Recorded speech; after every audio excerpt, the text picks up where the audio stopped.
noite, pessoal! Seja bem-vindo a mais uma live da Psico Saúde Saber. Você que está entrando aí nessa noite de terça-feira,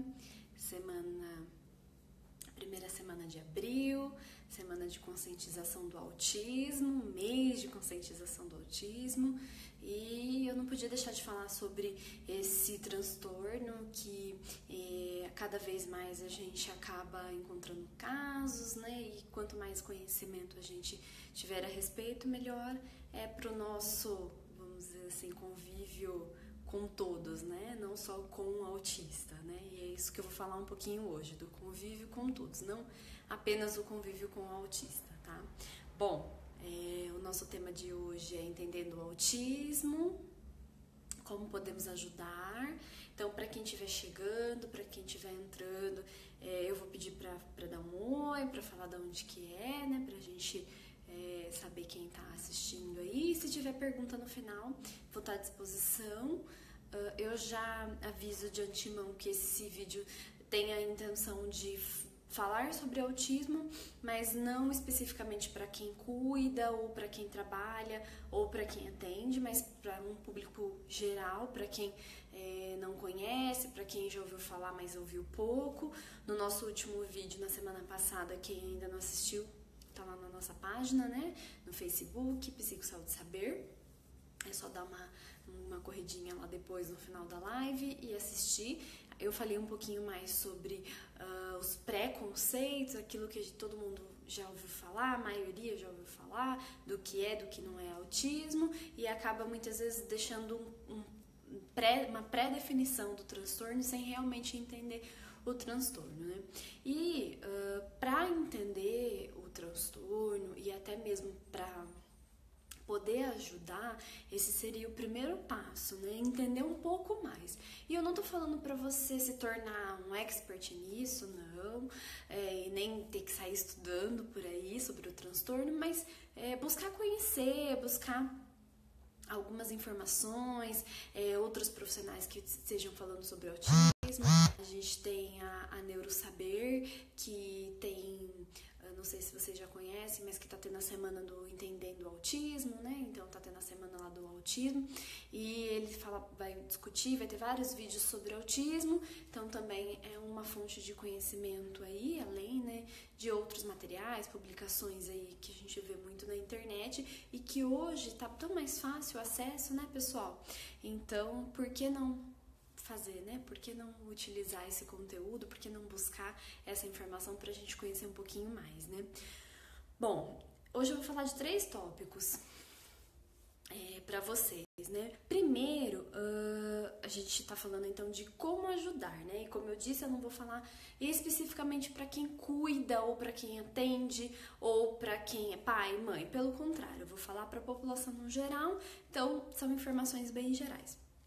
Entender o que é o autismo vai fazer com que você entenda como lidar com o autismo, né? O que eu faço quando eu encontrar, ou quando eu tiver contato, ou quando eu conviver com uma criança que tenha o autismo, né? Como eu vou lidar com essa criança, com esse adolescente, como eu vou reagir?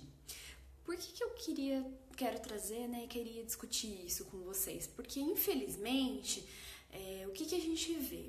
Muita gente se esquivando, né, deixando um pouco de lado de se relacionar, muitas vezes com a criança, com a família, com os pais, por não saber como fazer e por receio, medo, vergonha, insegurança, por não ser visto de forma ruim, né? Por não entender, talvez por medo de falar alguma coisa que não tem uma relação direta, né, com a dificuldade dos autistas, né, das crianças que apresentam um transtorno de autismo.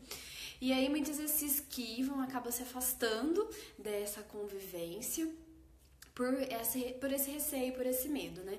Então, entender o que é o autismo, basicamente, ter uma noção do que é o autismo e de quais as dificuldades que o autista tem, de modo geral, faz com que a gente tenha mais facilidade para lidar numa situação de convivência com alguma criança que tem o transtorno, tá? Então, vou falar rapidamente do transtorno, de modo geral, lembrando que, independente dele ter ou não autismo, ele é uma criança, ela é uma criança, e ela vai ter as características de personalidade dela, e também, às vezes, tem alguns comportamentos que adquire por conta do transtorno, e às vezes não, tá? Então, não é uma regra. O que eu vou falar aqui pra vocês não é uma regra. No geral, a gente encontra em vários casos, numa maioria, muitos dos comportamentos que eu vou falar, mas não é uma regra. Bom, primeiro comportamento, né? Questão da fala, né? Todo autista tem problema na fala? Não. Né? Antes a gente usava a nomenclatura, eu comentei no outro vídeo, né? De Asperger. O Asperger é agora tá tudo, né, englobado no TEA, como a gente falou, mas o Asperger, ele é um autista que a gente dava esse nome, quando ele tinha um alto nível, uma alta capacidade cognitiva e não tinha fala prejudicada. Tá? Hoje é tudo TEA, não tem mais o Asperger, mas a gente ainda usa muito, né? A gente sempre vê em materiais, em discussões, profissionais comentando sobre esse termo Asperger. Então, se você ouve falar, você ouve alguém comentar, é isso. É um autista que não tinha essas dificuldades na fala e tinha e compreendia, né? Tem um conhecimento mais cognitivo maior, vamos dizer assim, muitas vezes com altas habilidades, né, potencial aí cognitivo alto. Hoje a gente chama TEA, e aí a criança pode ou não, dentro do autismo, do TEA, ter dificuldades na fala ou não.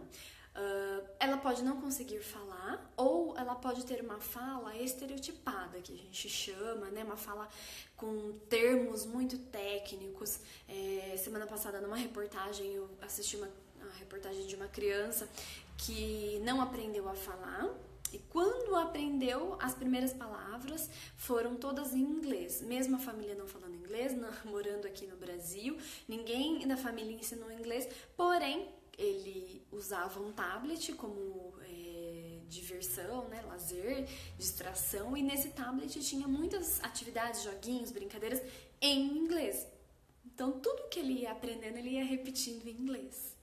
Então, olha só, ele teve um atraso de fala, e quando teve a aquisição da fala, essa aquisição ainda veio diferente do cotidiano, que deveria ter adquirido essa fala com os familiares, né, com os amigos, na escola, nos ambientes diversos. Ele acabou tendo mais atenção, focando mais atenção dele, repetindo e conseguindo adquirir o repertório verbal com o reforço do tablet, que para ele era muito interessante. Tá?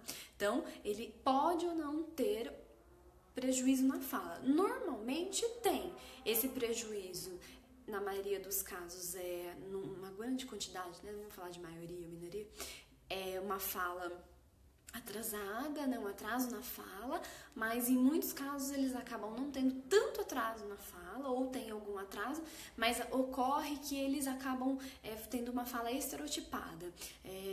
Eu atendi há algum tempo um caso, a criança falava como se fosse um personagem animado, com uma fala quebrada, com uma voz, com uma entonação diferente, parecia que estava imitando um personagem, e era uma fala estereotipada.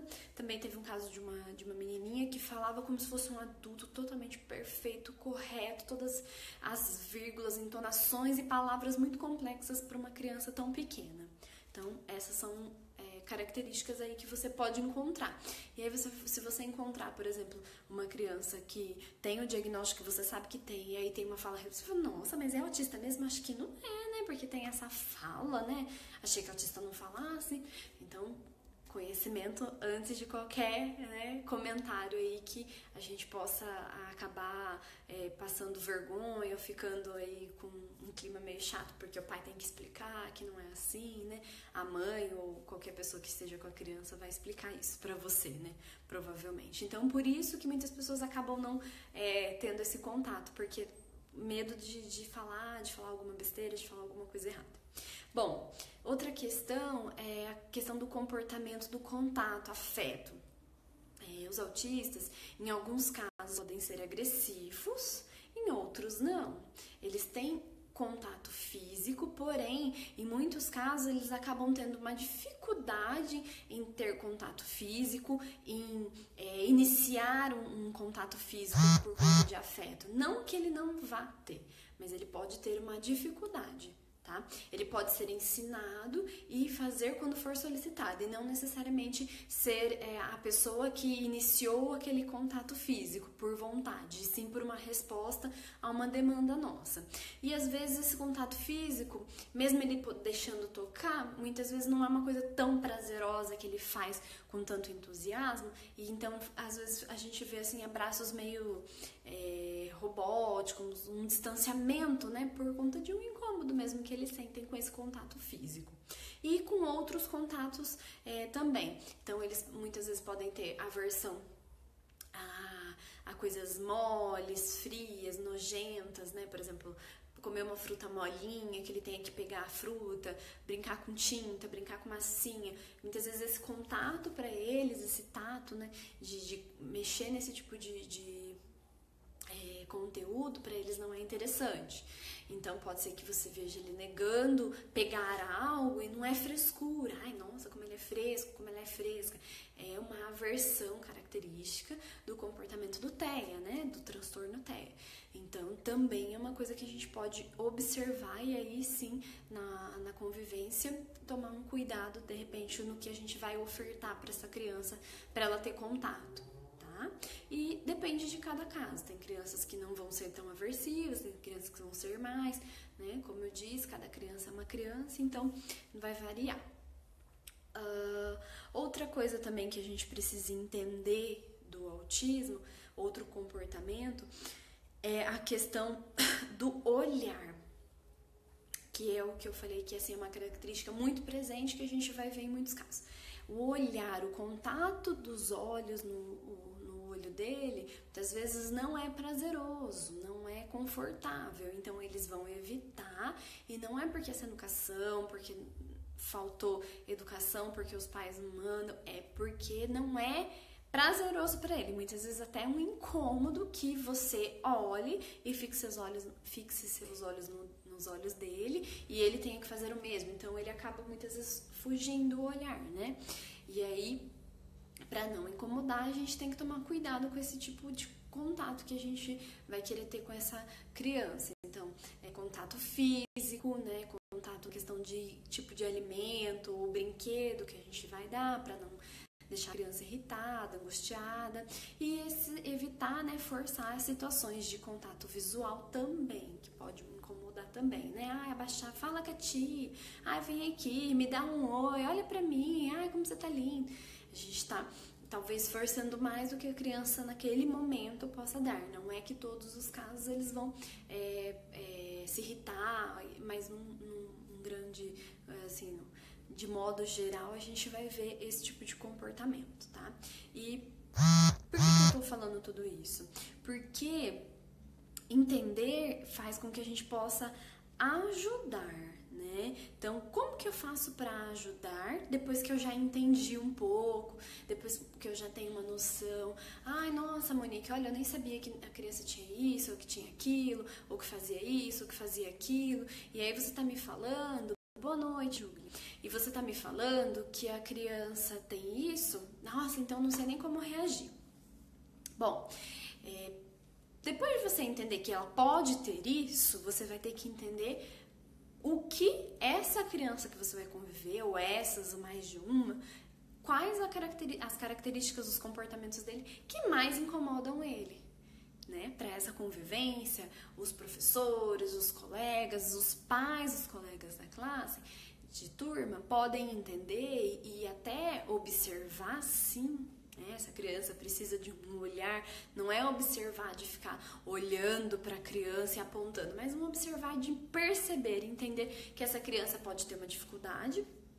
Essa dificuldade pode ser um contato físico, pode ser um contato com alguma coisa que ele ache incômoda, uma fruta, coisas moles, ou o olhar, né? E aí, se eu entendo essa criança, eu consigo lidar melhor com essa situação.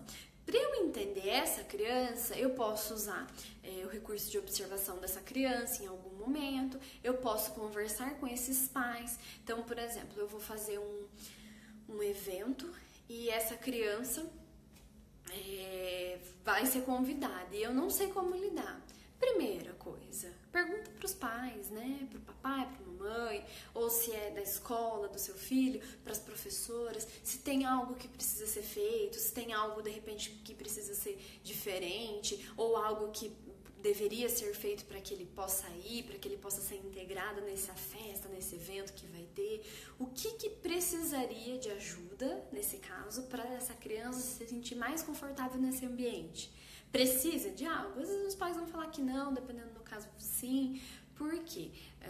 Se a gente conseguir entender o que aquela criança precisa, qual é a necessidade daquela criança, fica mais fácil da gente lidar. Ao invés de a gente sair tomando cuidado com a criança, nem chegar perto, não vou nem chegar perto porque ele não gosta de contato, não vou olhar no olho porque ele não gosta de olhar, não vou encostar porque ele não gosta disso, não vou dar nada porque ele não vai pegar. Não, entender essa criança, observar essa criança, conversar com esses pais para poder ajudar esses pais. E aí, sim, convidá-lo para um evento no qual realmente ele vai ser acolhido e não simplesmente ele vai ser convidado como algo, né, alguém que foi convidado que, e agora, hein? Será que vai ficar bem? Será que ele não vai ficar? Será que ele vai ficar irritado? Então a gente tem que tomar esse cuidado para conseguir realmente incluir essa criança, tá? Isso para mim do meu ponto de vista, é a inclusão. O que a gente deve fazer para incluir é isso, é conhecer, entender e conhecer aquela criança, uma, duas ou três, que você vai ter mais contato e aí tentar mudar, modificar ou alterar aquilo que for necessário para aquela criança, tá bom? Então, esse seria aí, eu dei um exemplo de um evento, mas pode ser qualquer outra coisa, pode ser até mesmo um final de semana que essa criança vai estudar com seu filho, uma tarde de estudos.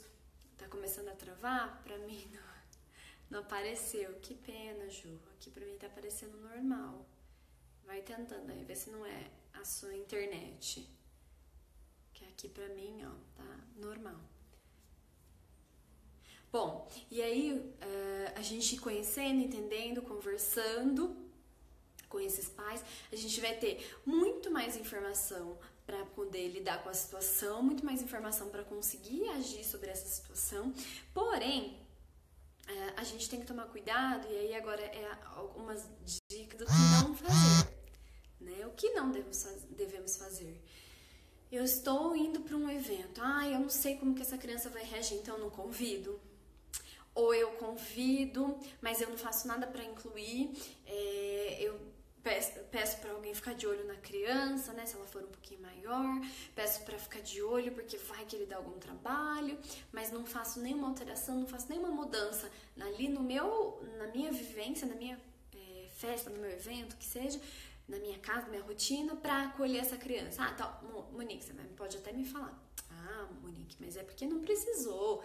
Ok, se não precisou, ótimo, mas eu me certifiquei de que realmente não precisa, então eu realmente posso não mudar nada. Não me certifiquei e quero receber essa criança, eu não estou incluindo essa criança, né? Eu estou simplesmente querendo que ela vá para um ambiente diferente, novo, muitas vezes, sem um acolhimento, né? Sem um preparo, né?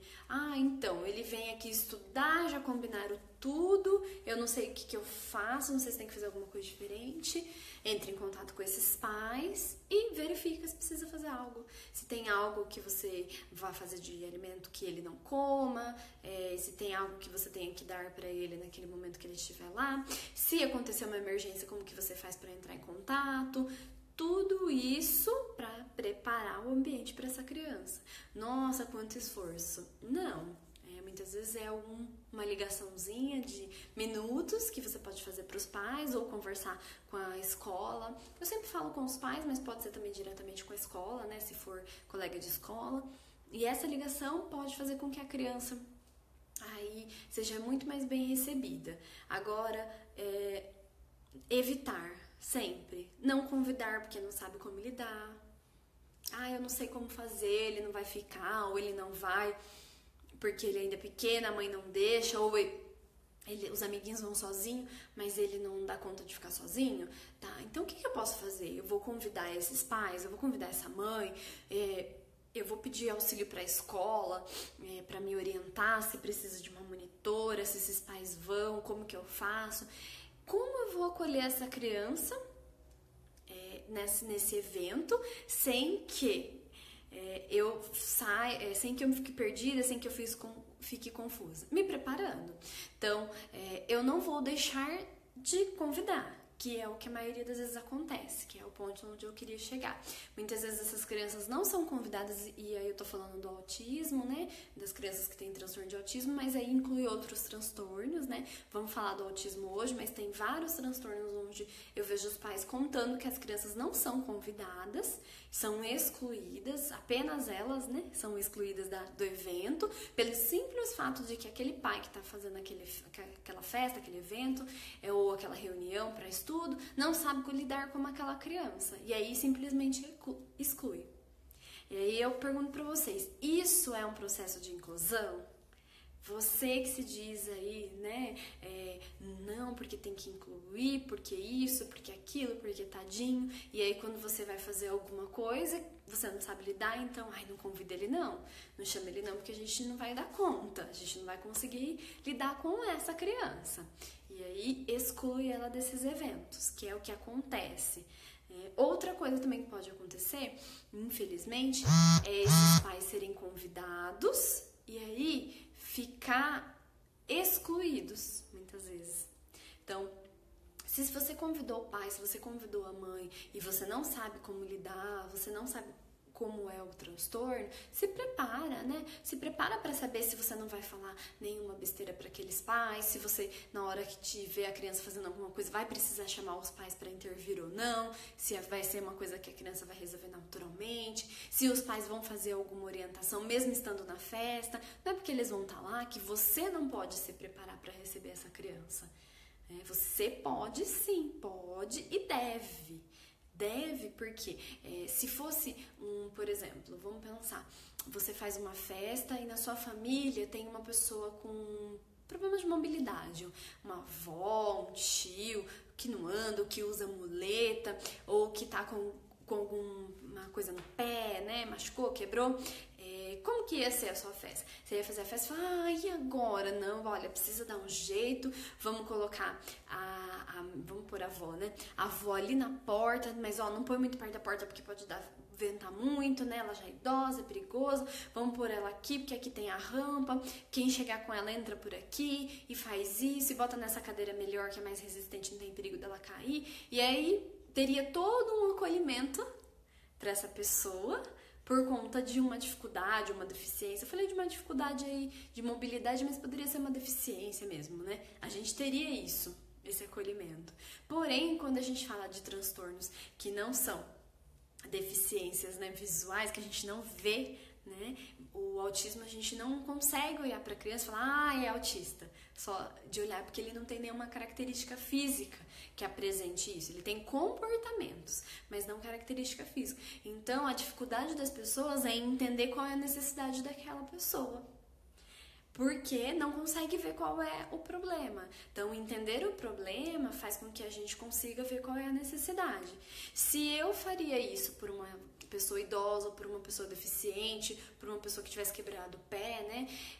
Por que eu não posso fazer para uma criança que tem uma dificuldade que não é física, mas que existe, que está lá, e é uma criança, né? E aí a minha indignação é quando eu vejo, né, algumas escolas que eu tenho contato, alguns parceiros, falando que os pais estão pedindo para retirar a criança da escola, porque a criança está dando muito trabalho e está atrapalhando o ensino das outras, né? E aí eu fico assim indignada e me perguntando, quem são esses pais que conseguem olhar para uma criança e rejeitar essa criança pelo simples fato de que, em algumas situações, ela está atrapalhando a aula, o aprendizado? Então, ela deve ser excluída da sociedade, como já foi antigamente, pelo simples fato dela ter alguma dificuldade? Como era antigamente, que as pessoas eram colocadas em sanatórios, internadas, jogadas lá, esquecidas? Eu acho que não é isso que a maioria quer, mas infelizmente é o que acaba acontecendo quando falta informação. Quando as pessoas não buscam informação, as crianças acabam ficando excluídas, e hoje elas não ficam mais excluídas dentro de uma instituição, na maioria dos casos, porque elas não podem mais ser institucionalizadas, então elas acabam ficando excluídas dentro de um ambiente que era para serem incluídas. Dentro de um ambiente escolar, elas acabam convivendo porque existe uma regra, uma obrigação, e quando um convite, um evento que ela pode ser desconvidada, porque em algumas ocasiões convida-se a maioria, né, a sala inteira, e a criança é desconvidada, né, ela acaba sendo excluída. Então só muda a forma de exclusão, né, continua sendo exclusão do mesmo jeito. Não importa se a criança está estudando na mesma sala, mas se ela não está sendo bem recebida, bem acolhida por esses pais, por essa família que vivencia essa turma, e não é os pais da criança, né? Os pais dessa turma toda, a sala inteira, a escola inteira precisa entender isso. E eu tô falando de escola, mas pode ser o filho de um amigo, de um colega, né? Então, aprender a lidar é a melhor forma de ensinar a sua filha, o seu filho, o mundo a incluir. A gente só vai conseguir ensinar para a próxima geração o que realmente é incluir e fazer com que eles façam isso no futuro de uma forma tranquila, se nós adultos tivermos consciência do que é incluir. Né? Boa noite, Mônica, Regiane, boa noite. Não sei se vocês estão me vendo bem, né? Tava cortando um pouquinho. Karina, boa noite. Bom, meninas, então, assim, o que eu queria trazer hoje não era a título de conhecimento teórico, ou para avaliação, ou para identificação, né? Semana passada eu falei um pouquinho do transtorno de modo geral, e hoje eu queria falar do acolhimento, né? Da inclusão dentro de outros ambientes, e não só a inclusão obrigatória que é dentro da escola, né? Que hoje existe lei que a criança deve ser incluída, e isso está acontecendo cada vez mais. Mas não existe lei ainda que ela deve ser incluída em festas, eventos, né, em que os pais das outras crianças realizem. Né? Então, infelizmente, elas acabam sendo excluídas. Foram incluídas em algo que pode ser obrigatório, mas em algo que não é ainda, né? Não tem como a gente obrigar, né? Não tem como fazer uma lei para obrigar. Elas estão sendo excluídas.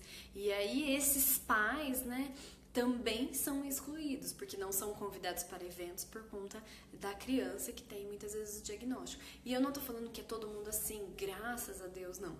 Mas infelizmente a gente vê esses casos, a gente vê casos de família que acaba aí, muitas vezes se desfazendo por conta de não ter tanto convívio social, e aí acaba gerando uma pressão no relacionamento que infelizmente em alguns casos acaba se desfazendo.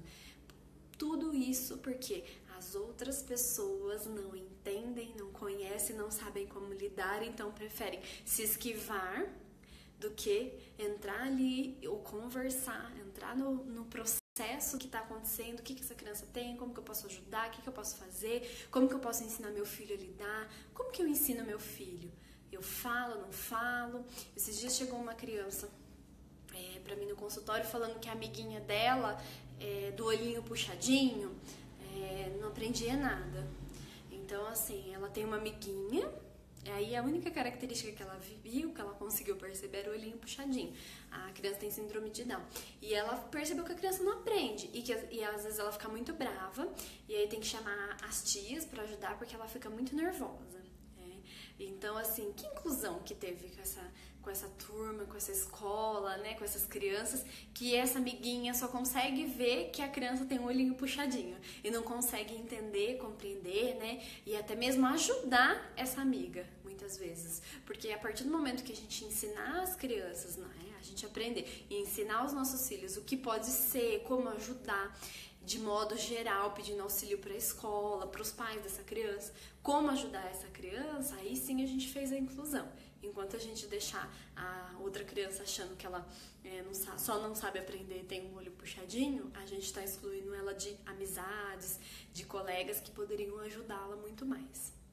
Bom, meninas, eu vou deixar aberto, acho que tá travando um pouquinho, Não sei se já voltou, se alguém tiver alguma dúvida. Hoje eu trouxe mais, né, como é a semana da conscientização aí, né?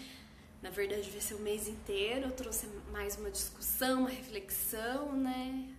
Quem tá aí eu sei que tem uma visão totalmente diferente, né? As meninas que deram boa noite, não sei se quem mais entrou e de repente não deu um oi, né? Mas eu sei que no caso de vocês já é totalmente diferente.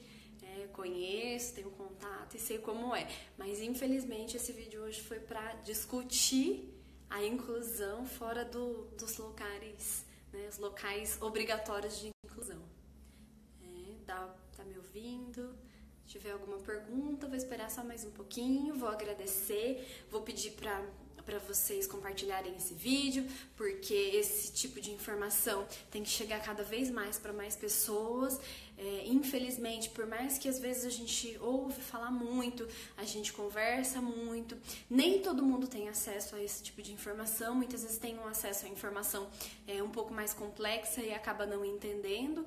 Eu quis trazer algo assim bem tranquilo, né, uma fala bem tranquila, para que traga mesmo assim uma reflexão para as pessoas, né, de modo geral, sobre o autismo, né, sobre as dificuldades da família, não só da criança, né, do adolescente, mas também da família, né, que a família enfrenta quando tem algum tipo de transtorno, e poder incluir cada vez mais essas crianças verdadeiramente aí na sociedade, tá bom?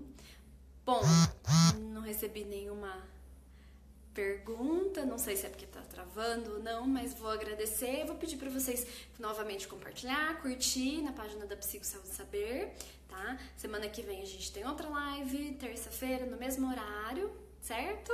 Espero vocês lá. Muito obrigada, boa noite, bom descanso a todos, beijo, até semana que vem.